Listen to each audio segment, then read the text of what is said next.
Governor general और viceroy. Almost हर exam में इस टॉपिक से क्वेश्चन पूछा जाता है। हालांकि ये टॉपिक थोड़ा कंफ्यूजिंग जरूर है।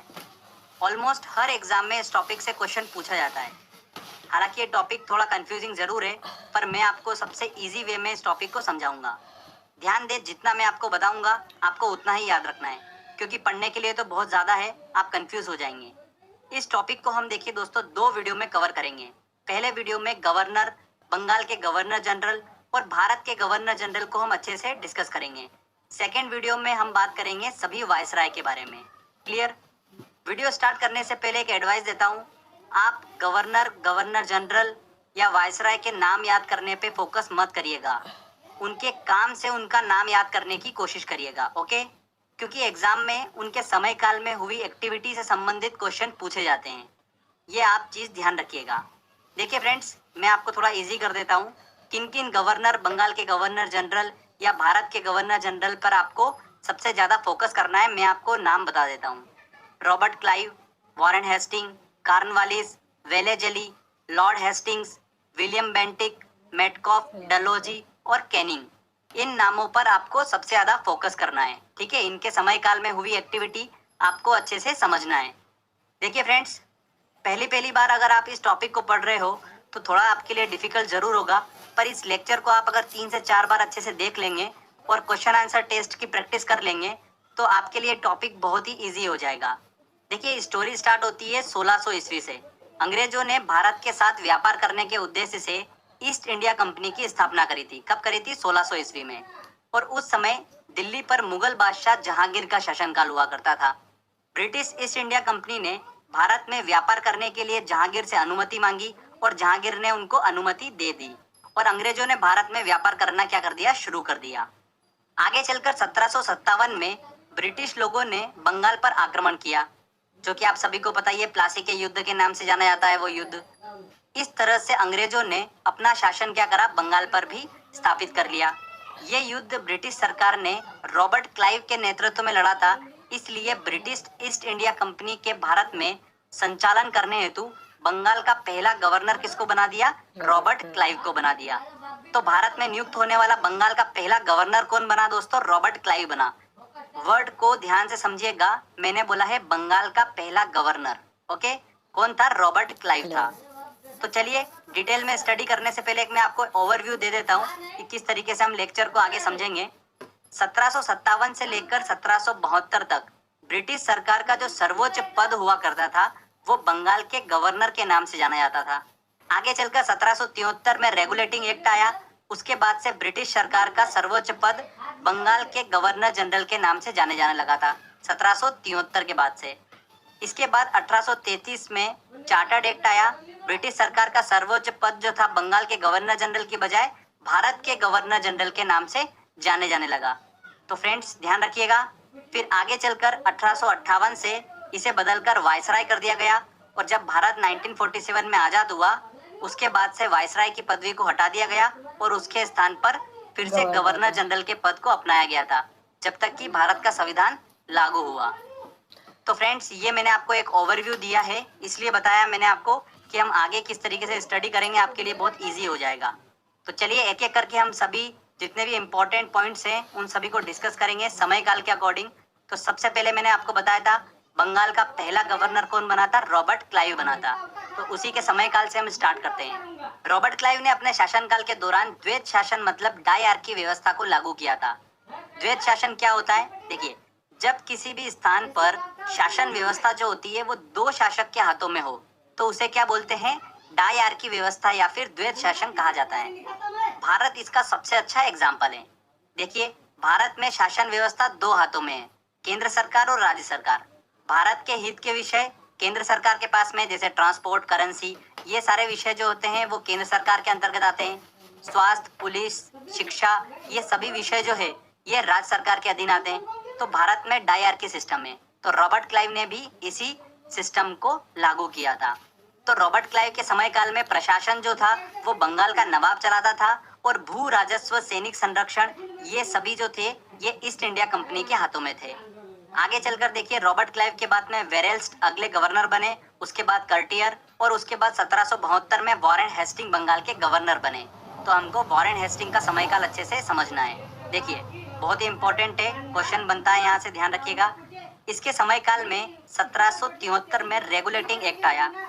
इसी एक्ट के तहत बंगाल के गवर्नर का नाम बदलकर क्या रख दिया गया, बंगाल के गवर्नर जनरल रख दिया गया। क्लियर? तो ध्यान रखिएगा, वॉरेन हेस्टिंग जो था वो आखिरी बंगाल का गवर्नर और पहला बंगाल का गवर्नर जनरल बना था। कौन? Warren Hasting. रेगुलेटिंग एक्ट क्या था, देखिए मैं आपको सिंपल लैंग्वेज में बता देता हूँ। इसका मेन उद्देश्य ये था कि ईस्ट इंडिया कंपनी जो भारत में कार्य कर रही थी उसके कार्यों को नियंत्रित करना, संसदीय प्रणाली को स्थापित करना और राजनीतिक कार्यों को मान्यता देना, यह रेगुलेटिंग एक्ट का मेन उद्देश्य था। साथ ही इसी एक्ट के तहत 1774 में कलकत्ता में सबसे पहले सुप्रीम कोर्ट की स्थापना की गई थी। कहाँ पर की गई थी? कलकत्ता में की गई थी। ध्यान रखिएगा friends, very very important point है। और इसकी पहली न्यायाधीश कौन थी? एलिजा इम्पे थी। इसी के समयकाल में सर विलियम जोन्स ने एशियाटिक सोसाइटी ऑफ बंगाल की स्थापना की। साथ ही भारत का पहला समाचार पत्र द बंगाल गजट का प्रकाशन भी इसी के समयकाल में हुआ था। वॉरेन हेस्टिंग के समयकाल में ही हुआ। इन्हीं के शासनकाल में पिट्स इंडिया एक्ट पारित हुआ था। पिट्स इंडिया एक्ट क्या था? जो रेगुलेटिंग एक्ट आया था 1773 में, उसकी कमजोरियों को दूर करने के लिए और अंग्रेजों की हितों की रक्षा करने के लिए 1784 में ब्रिटिश संसद ने पिट्स इंडिया एक्ट पारित किया था। पिट्स इंडिया एक्ट के तहत इंग्लैंड में एक नियंत्रण बोर्ड की स्थापना की गई थी। वॉरेन हेस्टिंग को पिट्स इंडिया एक्ट जो था बिल्कुल भी पसंद नहीं आया था, जिसके विरोध में उन्होंने इस्तीफा दे दिया था और इंग्लैंड चले गए थे। वहां जाने पर उन पर ब्रिटिश पार्लियामेंट ने महाभियोग चलाया, पर कुछ समय बाद ब्रिटिश संसद ने उन्हें सभी आरोपों से मुक्त कर दिया था। तो ये पॉइंट ध्यान रखिएगा, एग्जाम में पूछ लिया गया था ये वाला पॉइंट। आगे चलकर देखिए अगले बंगाल के गवर्नर जनरल कौन बने थे? लॉर्ड कॉर्नवालिस बने। इनका भी समयकाल बहुत ही इंपॉर्टेंट है, चलिए हम अच्छे से डिस्कस करते हैं। लॉर्ड कॉर्नवालिस की बात करते हैं तो भारत में सिविल सेवा और पुलिस का जनक किसे कहा जाता है? लॉर्ड कॉर्नवालिस को ही कहा जाता है। इसने अपने समयकाल में 3 प्रमुख काम करे थे। चलिए हम डिस्कस कर लेते हैं। पहला आता है सिविल सेवा। लॉर्ड कॉर्नवालिस ने ही सिविल सेवा की नींव रखी थी, इसीलिए लॉर्ड कॉर्नवालिस को भारत में सिविल सेवा का जनक कहा जाता है। सिविल सेवा के अधीन उच्च पदों की नियुक्ति कौन करता था? कंपनी के कानून के द्वारा की जाती थी। एक इंपॉर्टेंट चीज ध्यान रखिएगा, सिविल सेवा के अधीन उच्च पदों की नियुक्ति हेतु प्रतियोगिता परीक्षा की शुरुआत जो हुई थी वो आगे चलकर मैं आपको बताऊंगा लॉर्ड डलहौजी के समयकाल में हुई थी। ये एग्जाम में क्वेश्चन पूछ लेते हैं, तो दोनों में कंफ्यूज मत होइएगा। सिविल सेवा का जनक किसे कहा जाता है? लॉर्ड कॉर्नवालिस को कहा जाता है। और सिविल सेवा के अधीन जितने भी उच्च पद थे उनकी नियुक्ति हेतु प्रतियोगिता परीक्षा की शुरुआत जो करी थी वो किसके समयकाल में हुई थी? लॉर्ड डलहौजी के समयकाल में हुई थी। तो ध्यान रखिएगा, ये दोनों चीज बहुत ही इंपॉर्टेंट है। तो फ्रेंड्स, सिविल सेवा का जनक किसे कहा जाता है? लॉर्ड कॉर्नवालिस को कहा जाता है। ओके, सेकेंड देखिए चीज इनके समयकाल में क्या हुआ था? प्रमुख काम, पुलिस व्यवस्था की शुरुआत हुई थी। लॉर्ड कॉर्नवालिस ने प्रत्येक जिले में पुलिस थाने की स्थापना की और कुछ पुलिस कर्मियों को भी नियुक्त किया था। और तीसरा प्रमुख काम इसने क्या करा था? स्थायी बंदोबस्त को लागू किया था। इसने 1793 में बंगाल, बिहार, उड़ीसा में भूमि कर योजना को लागू किया था, जिसके तहत क्या होता था? जमींदारों को भू राजस्व का 90% भाग कंपनी को देना होता था और 10% भाग जो था भू राजस्व का वो अपने पास रखना होता था। इस योजना को किसने बनाया था? स्थायी बंदोबस्त योजना को सर जॉन शोर ने बनाया था। एक इम्पोर्टेंट पॉइंट और ध्यान रखिएगा, लॉर्ड कॉर्नवालिस ने अपने समयकाल में टीपू सुल्तान के साथ में श्री रंगपट्टनम की संधि भी की थी। श्री रंगपट्टनम जो जगह है ये मैसूर से 9 किलोमीटर दूर कावेरी नदी के टापू पर स्थित है। कॉर्नवालिस ने इस किले की क्या करी थी? घेराबंदी करवाई थी। उस समय पर इस किले पर राज कौन करता था? हैदर अली और उसका पुत्र टीपू सुल्तान इस पर राज किया करते थे, शासन किया करते थे। 1792 ईस्वी में इस घेराबंदी का अंत जो हुआ था वो अंग्रेजों के साथ एक संधि कर हुआ था। तो संधि जो हुई थी वो टीपू सुल्तान और कॉर्नवालिस के बीच में हुई थी और यही संधि क्या कहलाई थी? श्री रंगपट्टनम की संधि कहलाई थी। तो ध्यान रखिएगा, श्री रंगपट्टनम की संधि जो थी वो लॉर्ड कॉर्नवालिस के समयकाल में हुई थी। इसी के साथ में तीसरा जो एंग्लो मैसूर युद्ध था वो समाप्त हुआ था। अब ये एंग्लो मैसूर युद्ध क्या है ये मैं आपको आगे समझाने वाला हूँ। लॉर्ड कॉर्नवालिस के बाद में देखिए अगला गवर्नर जनरल कौन बना था? सर जॉन शोर बने थे। 1793 से लेकर 98 तक इनका समयकाल चला। इनके समयकाल में सिर्फ एक ही चीज आपको ध्यान रखनी है, खारदा का युद्ध हुआ था। ठीक है, और ये खारदा का युद्ध जो हुआ था ये मराठों और निजाम के बीच में हुआ था। इसको याद रखने का एक तरीका मैं आपको बता देता हूँ। देखिए खारदा में देखिए वर्ड जो आ रहा है स्टार्टिंग का खर खर, ठीक है। और खर की आवाज जो होती है उससे क्या होता है, शोर होता है हमेशा, तो उससे आप इसको इजीली याद रख सकते हैं। ठीक है, तो खारदा का युद्ध जब भी आएगा तो खरखर साउंड आपको वहां पर दिमाग में आएगा, और खरखर से क्या होता है, शोर होता है। तो सर जॉन शोर के समय काल में खारदा का युद्ध हुआ था मराठों और निजाम के बीच में। इसके बाद में बंगाल के अगले गवर्नर जनरल कौन बने थे, लॉर्ड वेलेजेली बने। इनका समयकाल भी बहुत ही इंपॉर्टेंट है, यहाँ से भी एग्जाम में क्वेश्चन बन जाता है। देखिए, लॉर्ड वेलेजेली के समयकाल की बात करते हैं तो इसे बंगाल के शेर के नाम से जाना जाता था। इनके समयकाल में जो प्रमुख घटनाएं हुई वो कौन कौन सी थी, सायक संधि प्रणाली, बसीन की संधि, चौथा एंग्लो मैसूर युद्ध, और इन्होंने प्रेस पर प्रतिबंध लगाया था। तो ये 4 प्रमुख घटनाएं थी। एक एक करके चलिए सबको हम अच्छे से समझते हैं। लॉर्ड वेलेजेली ने भारत में फ्रांसीसियों के भय को समाप्त करने हेतु सायक संधि प्रणाली की शुरुआत करी थी। अगर बात करते हैं कि भारत में सबसे पहले सायक संधि प्रणाली की शुरुआत किसने करी थी, तो वो किसने करी थी, फ्रांसीसी गवर्नर डुप्ले ने करी थी। इस प्रणाली का उद्देश्य क्या था, ब्रिटिश राज्य का विस्तार करना। इस प्रणाली के तहत दूसरे राज्यों से संधि कर कर उन्हें ब्रिटिश राज्य में मिला लिया जाता था। ध्यान रखिएगा, सबसे पहले हैदराबाद के शासक ने इस संधि को स्वीकार किया था। किस शासक ने, हैदराबाद के शासक ने। आगे देखिए, सेकेंड इंपॉर्टेंट एक्टिविटी क्या हुई थी, बसीन की संधि हुई थी। बसीन की संधि अंग्रेजों और मराठा पेशवा बाजीराव के बीच में हुई थी। तो बसीन की संधि का संबंध भी किससे है, लॉर्ड वेलेजेली के समयकाल से है। आगे देखिए, चौथा एंग्लो मैसूर युद्ध जो हुआ था 1799 में, वो भी इसी के समयकाल में हुआ था, लॉर्ड वेलेजेली के समयकाल में ही हुआ था। अंग्रेजों और हैदर अली तथा उसके पुत्र टीपू सुल्तान के बीच में समय समय पर युद्ध लड़े गए थे, जिन्हें एंग्लो मैसूर युद्ध के नाम से जाना जाता है। 32 वर्षों के बीच में 1767 से 1799 के बीच में 4 युद्ध लड़े गए थे। हमको देखिए, जिसको ध्यान रखना है वो है चौथा एंग्लो मैसूर युद्ध, जो कि हुआ था लॉर्ड वेलेजेली के समयकाल में, और इसी युद्ध में टीपू सुल्तान जो था वो मारा गया था। इसीलिए हमको इसको ध्यान रखना है। चौथी प्रमुख एक्टिविटी क्या हुई थी इसके समयकाल में, कि इसने प्रेस पर प्रतिबंध लगा दिया था। ओके फ्रेंड्स, तो फ्रेंड्स ये अच्छे से हमने लॉर्ड वेलेजेली का समयकाल डिस्कस करा। इसके बाद देखिए, अगला बंगाल का गवर्नर जनरल कौन बना, लॉर्ड कॉर्नवालिस बना। फिर से बना था ये 1805 में, पर जल्दी ही इनकी क्या हुई, उत्तर प्रदेश के गाजीपुर में मृत्यु हो गई थी। इसके बाद सर जॉर्ज वालो अगले बंगाल के गवर्नर जनरल बने। उनके समयकाल की देखिए एक प्रमुख घटना आप ध्यान रखिएगा, वेल्लोर का सिपाही विद्रोह जो हुआ था वो सर जॉर्ज वार्लो के समयकाल में ही हुआ था। इसके बाद में अगले बंगाल के गवर्नर जनरल कौन बने, लॉर्ड मिंटो। इनके शासनकाल की एक ही प्रमुख घटना है, अमृतसर की संधि। बस ध्यान रखिएगा, आप ज़्यादा आपको डेप्थ में जाने की जरूरत नहीं है। लॉर्ड मिंटो के बाद में देखिए आगे चलकर बंगाल के गवर्नर जनरल कौन बने, लॉर्ड हेस्टिंग बने। इनका समयकाल काफ़ी इंपॉर्टेंट है, क्योंकि इनके समयकाल के दौरान ही मद्रास के जो तत्कालीन गवर्नर थे टॉमस मुनरो, उन्होंने रैयत बाड़ी व्यवस्था को लागू किया था। तो वहां से एसएससी में 2 से 3 बार क्वेश्चन पूछा जा चुका है, हमको उसको अच्छे से समझना होगा। देखिए, जब लॉर्ड हेस्टिंग बंगाल के गवर्नर जनरल थे, उसी समय पर मद्रास के तत्कालीन गवर्नर कौन थे, टॉमस मुनरो थे। टॉमस मुनरो ने 1820 में मद्रास में रैयत बाड़ी व्यवस्था को लागू किया था। इसके बाद में बंबई के गवर्नर ने भी रैयत बाड़ी व्यवस्था को लागू किया था। तो रैयत बाड़ी व्यवस्था क्या थी, ये हम अच्छे से समझ लेते हैं। जैसा कि मैंने आपको पहले बताया था कि लॉर्ड कॉर्नवालिस ने स्थायी बंदोबस्त को शुरू किया था।